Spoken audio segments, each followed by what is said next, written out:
Hi, welcome back to Seriously Connected, a podcast for women in business, and welcome to part 2 of the Pro Talk Story Slam.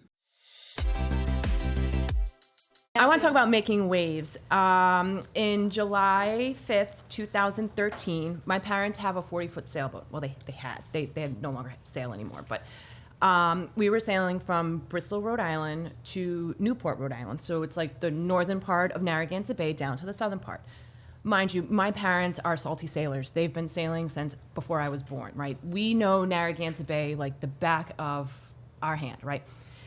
Some reason that particular day, we were coming from like the eastern side of the bay and we're coming down, and my sister happens to work at a place right on the shore. So we call her and we're like, hey, Kimmy, go out. We're going to say hi to you. So my dad's sailing the boat and we're going down the bay, and she's like, okay, I see the boat. And we're like, oh, this is so exciting. Slam. What the beep was that?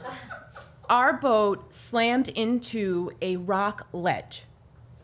We have never, ever gotten into a boating accident in the 30 plus years I've been on the boat. My dad is a very safe sailor. He is very cautious with everything.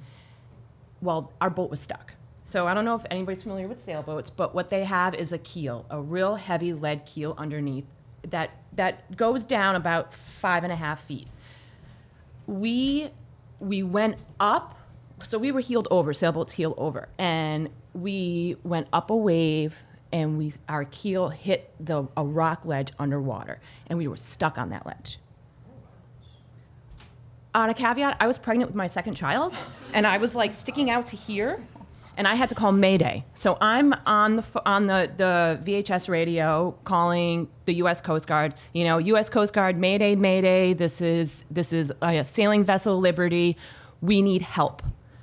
And so my husband's on the boat. My 3-year-old daughter was on the boat. My mom and my dad.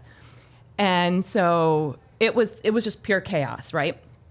So the Coast Guard comes, and before they attend to my parents' boat, they go, you and you off, me and my daughter. So they left my husband and my dad, and my mom on the boat.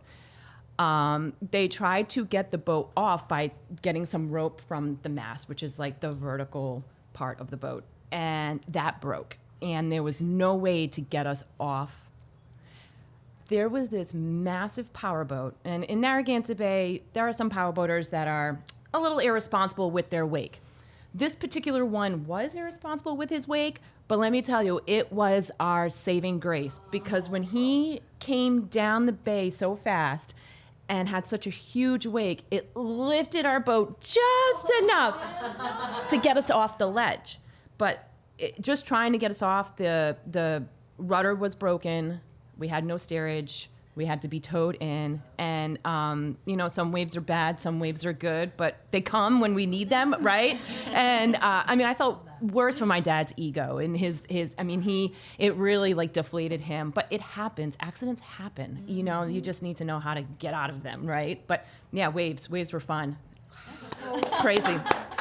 What did your sister do? She's watching all this from the shore? Or? Yeah. So she was, I don't really know how far away she was from the shore. I don't remember like that distance. So she definitely saw us, and she saw us stop. And then, of course we had cell phones. So then, I call her. I'm like, Kimmy, we hit a rock. She's like, what are you talking about? Well, I'm Allison. I don't own a business. Yes. Yeah. I think, yeah, Right. I might eventually.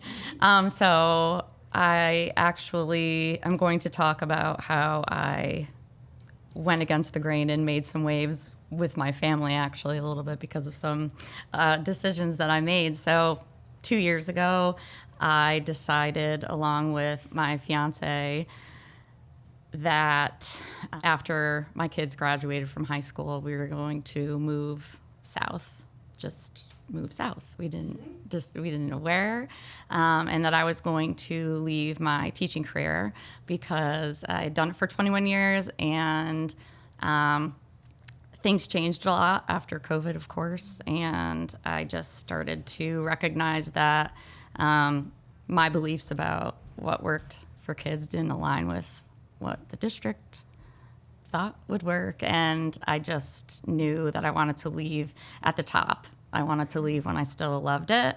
And I didn't want to be like the bitter teacher that stayed to get to retirement. So this was going against the grain, one, because I had 21 years in.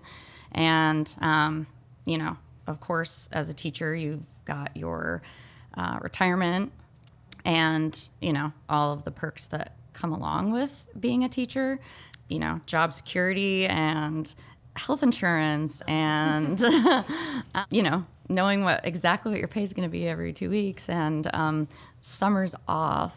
So anyway, we also had built a house and decided that we would sell it when the market was high. And so we did, much to the chagrin of my parents.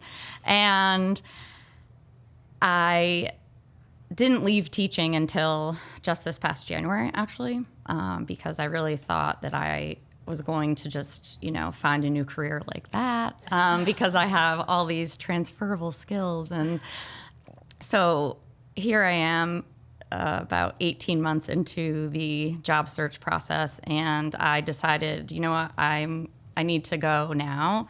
And I didn't have anything lined up, but it was time. So my kids went on their dad's insurance. Fortunately, they could go on his health insurance. And as long as they had health insurance to me, I'd figure it out. I always figured it out. So I left. And sadly, a lot of the teachers, my teacher friends, I think sadly, their response was, I'm jealous. I wish I could go, because a couple of years ago it would have been, what do you mean? What are you doing? So the moving away piece has been a little bit of a stumbling block for finding a job because I feel like I need to find something remote so that I can take it with me. I don't want to invest time in a company, and I don't want a company to invest time in me knowing that I'm leaving. And so here I am. So I'm still kind of like riding the wave, against the grain. My family's like, what do you mean you're going to leave us? I've never left Saratoga. I was born and raised here. I graduated from Skidmore. My mom worked there. Raised my kids here. And now I felt like they're going off to do their own thing. And so I'm ready to do that too because I never did it. So. Yeah. And so actually, I know my time is up, but I just want to say, so Leah and I went to high school together. She graduated a couple of years before me, but of course, part of this whole job searching thing was I had to rewrite a resume, figure out how to use LinkedIn. I was never on any sort of social media, and it felt like I was on Facebook trying to make friends with LinkedIn, and it just felt awkward, like, asking to connect with people because I felt like I was making a friend request. And I still don't really understand it, and it's been a really defeating process, actually, trying to find a job, but also learned a lot about myself and, kind of what I think I want to do. But I ended up here today because Leah reached out to me, actually, because her son got his hair cut by my brother, who owns a barbershop in town. And then she reached out to me and was like, oh my gosh, like, what's going on? And then when I started sort of stalking her LinkedIn, found Palette and a person that I had also reached out to who had a connection for a company that I had applied to, had told me about Palette. And so then I started looking at it. And even though I'm like bummed because I don't really I work at Sweet Mimi's and I work at the Wishing Well right now. So my plan for the summer was to kind of take the job search off my plate and just work. So I'm bummed that I don't have a reason to come and work here. But when I saw the mixer for this month, I was like, you know what? I have to do that. And I had originally been scheduled to work, and the schedule changed. And so I told her, that looks so great. I really wish I could be there. And then my schedule changed, and so I reached out to her. What was it, yesterday or the day before? And I was like, I can come now. So And here I am. Within a couple of minutes of being in the door, Juliana's like teaching. I'm like, you're next I got teacher you. too. Let's go. Yes. Like, it's been 5 years since I've been out of the classroom, and it's just like you ready to actually make like an impact. Yeah, and so it's so nice to. So I just have to like. That's so It's awesome. hearing all these stories and just being around everybody is giving me some like renewed sense of hope because I've been feeling super defeated. So, yay!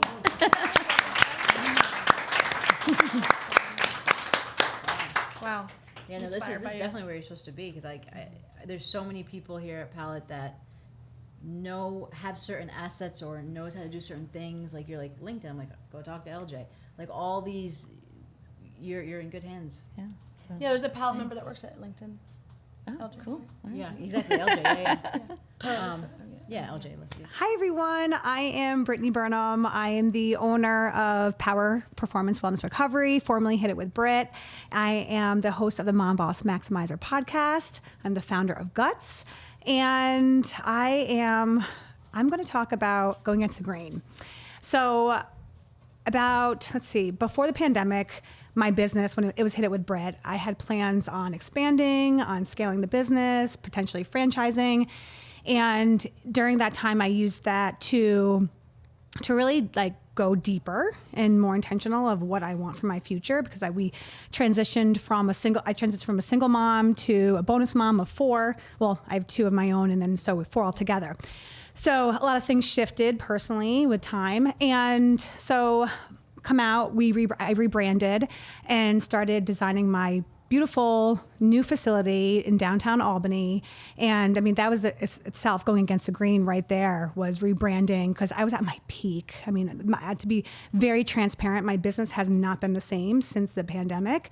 And from rebranding, people still think we're Hit It With Britt and in a new location. But I put my heart and my soul and everything into this facility. It's 8,000 square feet. I feel like you're in New York City. I was bringing every single thing for everyone. And I began to feel a lot of people pleasing. I was doing things for my community and for my team as like the rebrand was to give them autonomy. And so I can also step back and have more time freedom and to impact more. But I didn't know what that looked like. So I got into the facility and I'm like, what's next? Why don't I feel this excitement? Why don't I feel fulfilled? So this was last year in 2023. So a year ago, I was in this space and I had this aha moment like, okay, there's more to me than just being a gym owner.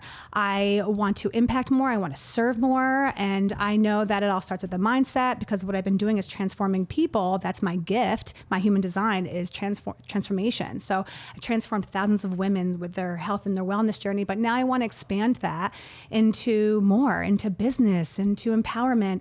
So I had that aha moment of, okay, Mom Boss Maximizer. And in that time, because Maximizer is my number 1 strength for, and Clifton Strength Finder. Yeah, girl. You know what that is? Yes. So the Maximizer is finding potential in others and using their strengths. So, that's when then I tore my Achilles and then we were in a very big custody battle. So a lot of personal things happened. So in the past year has been a very big identity shift because I am trying to dive deep 100% into building this new community, building this business. And still what has suffered has been my family, my business, my current business. So it's hard with trying to find this blend. I don't believe in balance. And going against the grain, I hear all the time is like, you've changed. And instead of being like, what? I'm just like, thank you. That's it. Yeah. Thank you. I have changed and I hope you change too. And I hope you're growing and I hope you're finding, just like this newness in yourself and this, the version of you that you want to embody. So that has been very difficult for this transition and going against the grain because people looked at me at my peak of Hit It With Britt. And that was my identity for so long. And I was like, no, I'm no longer going to be called Hit It With Britt. I'm Brittany Burnham and I'm here to do more and give more and I'm worth that. So that is the message I'm trying to give to more women and continue to go against this grain and to be able to just be able to serve more women on this path that's we're navigating such beautiful chaos, and that's what I call the motherhood and entrepreneurship. So, so we're still in building stages, and I'm like just proud, and I have to celebrate more. I don't want to stay the same. I don't want to play small anymore, and that's like I always tell, if like the message I'm giving to other women is to stop playing small and to shatter that ceiling, or feel like I'm peeking over the lid, like I'm ready to jump out, and it's just some other things that are holding me back, all these limiting beliefs, and that's where the message I'm giving to others, I have to take that for myself. So thanks, babe. Hello, everyone. My name is Daniela Sampson. I am slowly starting a side business, but right now I'm a full-time corporate girly. But really, I kind of want to talk about embracing the storm, because sometimes it's going to lead you exactly to where you're meant to be. So I was the youngest of 4, and that made me the wild child, right? I could never do what everyone else was doing. And then I got pregnant at 21. So here I was, pregnant, alone, living at home, didn't finish college, didn't have a significant other. So I was on a little bit of a hot seat. And I kind of had to make a decision of who I wanted to be and how I wanted to step into my life, because I hadn't owned up to who I was and who I wanted to be. And so once I found out it was a girl, I was like, oh God, okay, now who do I want to be for her? And what I realized is I want to be the kind of person that she sees, mommy goes after it. And whatever she wants to do, whatever I want to do, I can do that. And so at that point I made a decision, and I was like, everything I do now, she's going to look at. So I stopped the toxic relationships. I got my degree, and it was hard. I was pregnant getting a degree. That wasn't fun. That felt judged. I went after my goals, and I unapologetically showed up every day. And so I got the job. I moved up. I kept going. And then I was hit with, career mom. That's not fun, right? We get the guilt, and how do you balance everything? Like you said, is there balance? And so I was constantly met with that. But it always reminded me, when I looked back and I looked at my daughter, is how do I want her to go after it? And so I kept climbing and kept going. And then after my third child, who's now 1, my chunky roly-poly Roman, I was hit again with severe postpartum depression. And I was like, okay, so now it's okay, I was hit with a storm. I thought we got through this. It put me on a good direction. Now I have a path, right? I got hit again. And I was like, there's got to be another way. And instead of using it as something that was going to drown me, I'm like, I'm going to work through this and go towards something better. And so that's where I'm founding a company that's helping with different elixirs for women's mental health, because I want more access for women. And not just that, I want to open up the conversation, right? We all go through so much. And so I think I wasn't even planning to come up here today. I think the main thing I want to get across is you're going to hit so many obstacles in your life. Whether it's a big move, whether it's a job shift, whether it's a layoff, whether it's getting pregnant unexpectedly. And you have the option to figure out how to turn that into an amazing opportunity and own it in your life to turn it into something amazing. So embrace the storm. I have found in the hardest pieces of my life, even last October, postpartum, called my OB and was like, I'm crying on my bed, I need help. They said they couldn't see me for 2 weeks. I was like, I'm going to die. So I took it. I grabbed myself out of it, which a lot of people don't always have the ability to, but just there's so much greatness on the other side. Trust the path, trust the storm. And it leads to absolutely phenomenal things. I am Christina Farinacci Roberts. I am the founder and chief catalyst officer of Head, Heart, Hands Consulting. And I am one of those people who has had a 5-year plan since I was 5 years old. I'm the child of a Korean immigrant tiger mom. And so just always had that immigrant work ethic, instilled in me. And so I actually became a principal fairly young. I was one of the youngest New York City high school principals. I got the keys when I was 27 years old, almost 28. And prior to that, I got married very young. I actually went to Korea right after undergrad, said I'm not going to date. I'm not going to date, period. But if I do date, I'm definitely not dating a Korean guy, and I'm definitely not dating a guy from the military. And I wound up marrying a Korean adoptee in the U.S. Army. And And that whole story could literally be a Korean drama, but we don't have time for that. So I'm going to fast forward. I am married. He actually went to Iraq for a year, and that was kind of like the beginning of the end. The whole year that he was over there, I was finishing my master's, teaching full time, like spending like $1,000 a month on phone cards to just like get him through that process. And like when he came back, it was like, I felt almost like a widow. Like I felt like the person I had married had just like disappeared. But, you know, I'm also a super Jesus lover. So I'm like, gotta, you know, carry this marriage. I gotta carry him, doing all these things. And for a few years, like it just was continuing to like decline. He actually went to FIT and was in one of the 3 straight guys in the menswear design program. And he like, that's how he threw himself into, like, I think his coping mechanism was like, I'm gonna go hard. They started a business while they were in school. So we were kind of almost like 2 ships passing in the night. And I'm, you know, I wound up actually getting into my principal program, doing this thing. And I'm like about to be graduating, you know, within the next however many months. But December of 2007 comes around, and I'm that person who, like, when December comes, I am reflecting on the year past. I'm thinking about the year going forward. And I had in my mind in March of 2008 was when we would start trying to have kids. Yeah, like literally March of 2008. And I'm like, oh my gosh, I'm like, I can't try to have a kid with this person like in 3 months from now. Like this is a disaster. So I'm going through this whole like existential crisis of faith because I'm like, I think I'm about to tell him like, I can't keep doing this. And so I basically say, listen, like we cannot continue like this. Either like we need to go to some sort of counseling or like I'm out. And I'm sorry, I'm going to try to wrap it up. But so he at first like is like, I can't do that. And I was like, well then I can't do this. So then he's like, okay, I'll try. And you know, we tried, but like he wasn't really trying. And at one point the therapist is like, you need therapy for yourself. And, even if this doesn't work out, like, you know, you need to do it. And he refused. And so that was kind of the straw that broke the camel's back. And I mean, I was crushed. And the reason why I was so crushed is because everything else in my life was amazing. Like I was about to become a principal. I had just bought my apartment. And when I say I mean I, capital I, like my blood, sweat, and tears, money that like, cause he wasn't, you know, really making money at that point. But yeah. And like everything with friends and just everything is perfect. Everything that I could control was perfect. And then I had this relationship that was not perfect. And I felt so much shame and so much guilt when I like ultimately like had to walk away.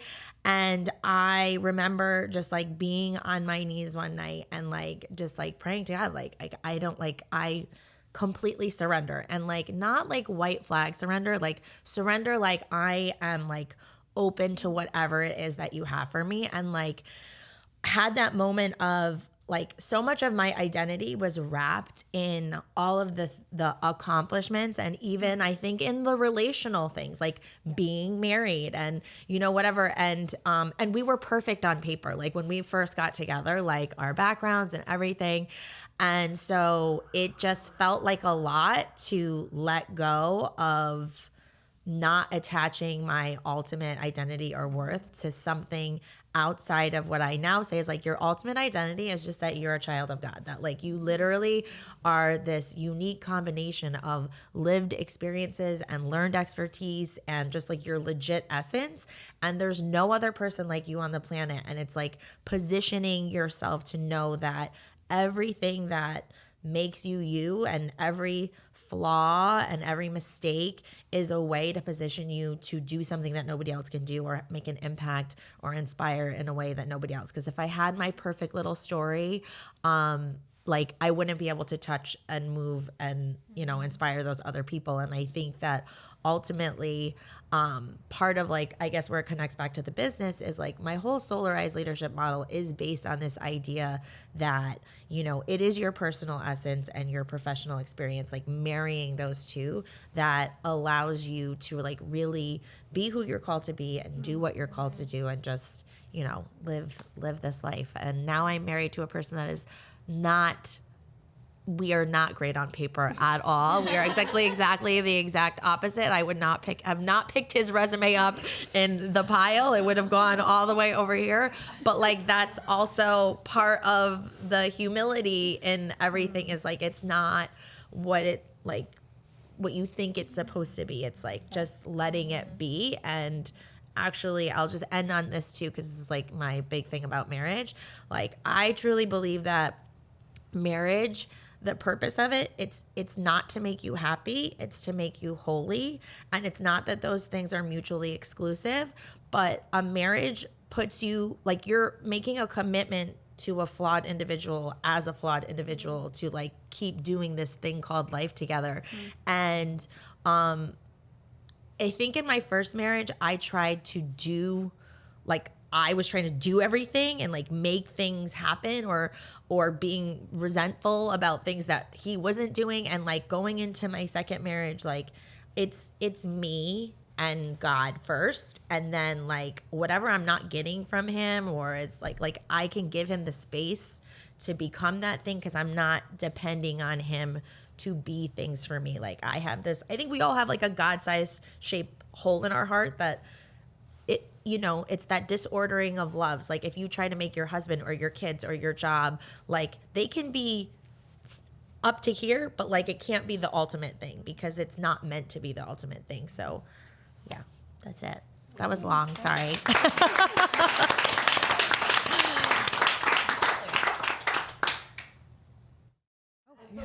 This is our final. You're our final talk. No pressure. Hannah with one N. No pressure. Hi, everybody. I'm Hannah Smith. Yes, Hannah with one N. And I am a multi-hyphenate committed to transforming the way that we work, as well as helping people redefine their relationship with work and advancing equity and transparency in the workplace.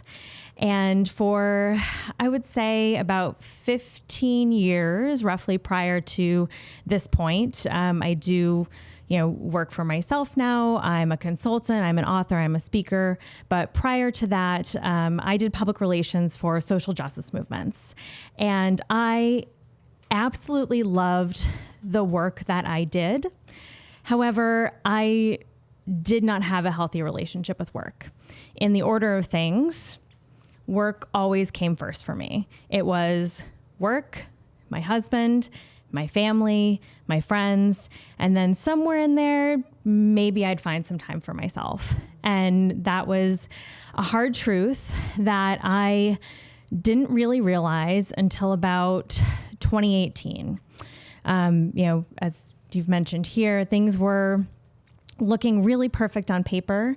I had what appeared to be a dream job. I had climbed the heck out of the corporate ladder. Very proud of myself for that, but still. But it wasn't until 2018 when, in the matter of 3 months, 3 people that I loved dearly passed away. And I found myself really battling with the grief that kept coming up at just random moments in my life, probably because I wasn't giving it any space. I just kept going. And there I was, April 2018, folding my laundry, of all things. Folding my laundry, trying to just get stuff together for the week, because it's Sunday, it's laundry day, it's meal planning day, whatever. Like, just try to get ahead of the week, try to control what I could to make it good. And I'm sitting there folding, and I start to cry. And then it just completely overwhelmed. I sit on the bed. Maybe I can keep folding. No, I have to sit on the floor. I have to sit on the floor to feel something so solid under me, because there are sounds that my body is making that aren't even human. I don't recognize these sounds that are coming out of me because I am so sad and overwhelmed. And in that moment, even though there's all these, crying, sad noise, what have you, the only thing I could really hear in my head was this voice that screamed at me, if you die tomorrow, you will die with regret. And in that moment, it shook me. I knew that I absolutely had to make changes with the way that not only was I ordering things in my life, but the way that I paid attention to myself. And that was the wave that crashed over me. And that's the way that crashed over me. My name's Lonnie Lee. I'm currently in between jobs, so hi. Hey, girl. Hey. Yeah, so I would say, I'm going to try and keep it short so I don't like have like a, but no, my voice actually, so I don't know if it's stress related or what, it's kind of started like going away in October. I think mine is more of like the whole, I liked the wave conversation. I think I came to Palette last month and was just like, these are really cool. I really enjoy this Pro Talk, so you'll be back. But yeah, no, I am not a Palette member. I met Catherine and Marcella through happenstance, through dating the wrong person. And we had like moseyed on in. I was like, I've always wanted to check this place out, and it was really cool. So basically, October, my voice has been starting to like go away.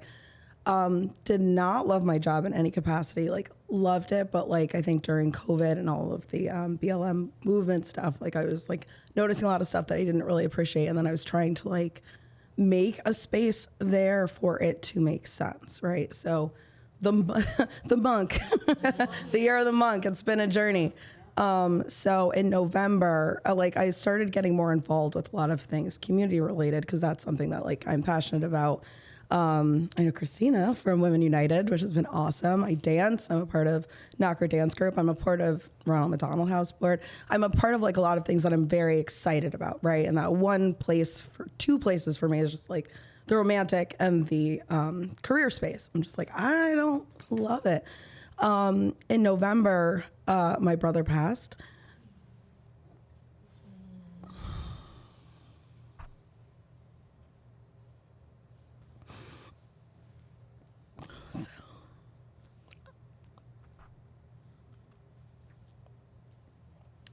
I actually had a really good weekend this weekend that kind of ties into everything. So she left, but finding my brookie, little waves. Had a really good weekend. So one of my girlfriends, very dear friend, best friend from college and sister, we had an amazing weekend, but it was one of those like not amazing, like, oh my God, we should do that again. I definitely don't want to like cry my eyes out another weekend. But all that to say, like her father passed in May, end of May, beginning of May. And it's one of those things where we are all living through life and like having our experiences, and like you think things are fine, and then all of a sudden like something crazy happens, and it was like a series of unfortunate events. He was at a hospital. My brother's was like super sudden. Hers was also sudden. Not like a trauma bond we'd love to share. We've got plenty of other stuff. But we basically, this weekend, we kind of were talking about a bunch of stuff, and the conversation ended with, I guess you could call the crash into the wave, right? The breakthrough of, what is it that like we're missing, and just like having a lot of open conversations. And the past year, I've been doing a lot of check-ins with myself, which is how I got here. So I would say that's it. Just like taking a minute and check in with yourself, have a little breakdown in front of strangers. But it's really just it's really just trying to like, I guess, ride the wave now. And like, I'm in between jobs because of like a 3-part merger journey, but it was kind of like no, you needed a minute. You like keep going and you just need a minute. So here I am taking my minute and doing things that like I am excited about, like meeting new people and finding out where you get your hair done or if you do your hair yourself, and and hearing women's stories and being able to be like, okay, like, I think at the last one, it was just like, you're not an alien. It's just like, maybe we all are little aliens. Yeah. But like, the biggest thing is just like, you're not so unique that like there isn't a story that you have that isn't shared in some capacity. So that is my wave, and I'm currently riding it. So thank you for the push. And that's it. That's all she wrote. Hi, everyone. My name is Leanne Molino, and I am the owner of Yoga with Leanne, which is about to go through a rebranding, but that's what it is right now. But I'm going to talk really quickly about the idea of identity and how breaking waves within myself. So when I was born with a brain disease called hydrocephalus. And so I have hardware in my head and have had a couple brain surgeries. But I say that because I also have an identical twin who does not have this condition. So I always had this like kind of a mirror into something that I could also potentially see as like a normal baseline of like what can I do in my life that isn't defined by this illness, because I was kind of encapsulated by my parents. You know, they were worried, can't hit my head, so I'm not doing sports, so I'm not active, so I'm not moving. So I had a lot of confidence issues growing up, on top of being super bullied throughout school, because I was like your stereotypical like high waters Asian nerd, would skip recess to go to the library to read books. And so I graduated high school. I went to the George Washington University in DC, and I had like a huge mental breakdown like right before I graduated, where I realized like, oh no, the economy at that point and the job market was really starting to crash, and it was like at the point where like the people who had graduated before were like getting jobs, and then we were not getting jobs. So I had this moment where like I had thought, oh, I'm gonna, be a super cool corporate person. I'm gonna work in marketing or advertising. I'm gonna be like the Mad Men people. And then suddenly I was like, no, I know that I'm not doing that. And then I had this like huge identity crisis, because I was like, will I be nobody? Am I nobody? Who am I without this dream or this goal? I had to drop like a bunch of a semester of classes, so I ended up just doing it over the summer. And then was unemployed for a year after that, and then decided to move to Boston where my twin lives, and I got a job. So working corporate, I was marketing research executive, which just basically means like you're in the pre-sales cycle. So, summary of that was that it was really boring and it kind of sucked the life out of me, but the whole team, we were having our lives sucked out of ourselves together. So it was kind of nice. But at one point I had a medication change that really like pushed me over the edge, and I was like, I gotta leave, because I'm not even going to work. I'm just staying in bed all day. So then I had the opportunity to go to something that I had been thinking about for a million years, which was yoga teacher training. I had at that point been practicing yoga for about 15 years, because I had started doing meditation in elementary school to self-regulate. One of the things that happens when you have brain surgery is that you can't really self-regulate. Anyway, so the first time I'm teaching a class, I'm just like, I say 2 words, like inhale, lift, and then inhale, lift what? And I'm just crying. And I had never led anyone before. I had never really thought of myself as a leader. Even in my friends group, I was like voluntarily the under person. I was like, if someone else wants to lead, that's great, because that's definitely what I don't want to do. So this really pushed me to be in front of a room and speak, which I had never really been able to do. I had to be on literal drugs to do that, which I'm not on right now. So I had a traumatic incident happen in Boston right in the middle of me taking this yoga teacher training, which forced me to leave and move to Virginia, which is where my dad was, to be a little bit closer to family, find some stability. I graduated yoga teacher training. I start working for a couple people, and then suddenly I'm realizing like, I can't do this. Like, there's a lot of toxic mindset in owning a business, turns out. Like, it's really scary. You get really like closed-minded, because you have to succeed, and if someone else is succeeding next to you, that means you're failing. So there's a lot of like toxic mindset and toxic business practices and small business ownership, which is something that I decided that I wanted to change. So somehow that resulted in me being a business owner. So I started my business. I'm like, will I become the thing that I don't want to be? And so I challenged myself. I was like, I'm going to go talk to other business owners. And that resulted in me getting shunned. Like, they didn't want to sit for coffee. They didn't want to tell me anything about what they were doing. I would tell other people what I was doing. They would take that and use that. And I was like, am I offended? I don't know. But essentially what it became was that I spent like about 5 years of that business just like meeting people and meeting other yoga teachers. I realized that the industry doesn't define me, that it's really all about the community. So I started branching out, built a really successful business over 7.5 years, won an award, built a small team, paid very competitively, even though I'm definitely not the biggest yoga studio in that area. And then I found love, and he's in the Navy, so I moved here, and now I'm back to anonymity. So right now I'm in a place where I've like created this huge thing, I've relinquished that huge thing, and I've become small again, and I kind of like it. It's like, who can I be now? So I'm in this place where like I have willingly let go of who I am to refine who I'm supposed to be in this new place. And so that's actually what brought me to Palette. So thank you for listening. This far exceeded our wildest dreams. And so thank you all for being so generous and sharing and volunteering, because I had like popsicle sticks and we were going to pull numbers. So we're going to do this. This is what I used to do with my 8th graders. Like, I mean, we were going to let you pass, of course, but y'all shared. This is incredible. And Bright-Sided, thank you so much for being here, and especially as long as you have. We're gonna wrap it up, but there's snacks, and also if you want to make any kind of contribution to the pool of resource that will make it possible for us to produce these, please do. If you or your business wants to sponsor the whole episode like Helen did, there's also an opportunity to do that right here or talk to Hashtag Christine. be like Helen.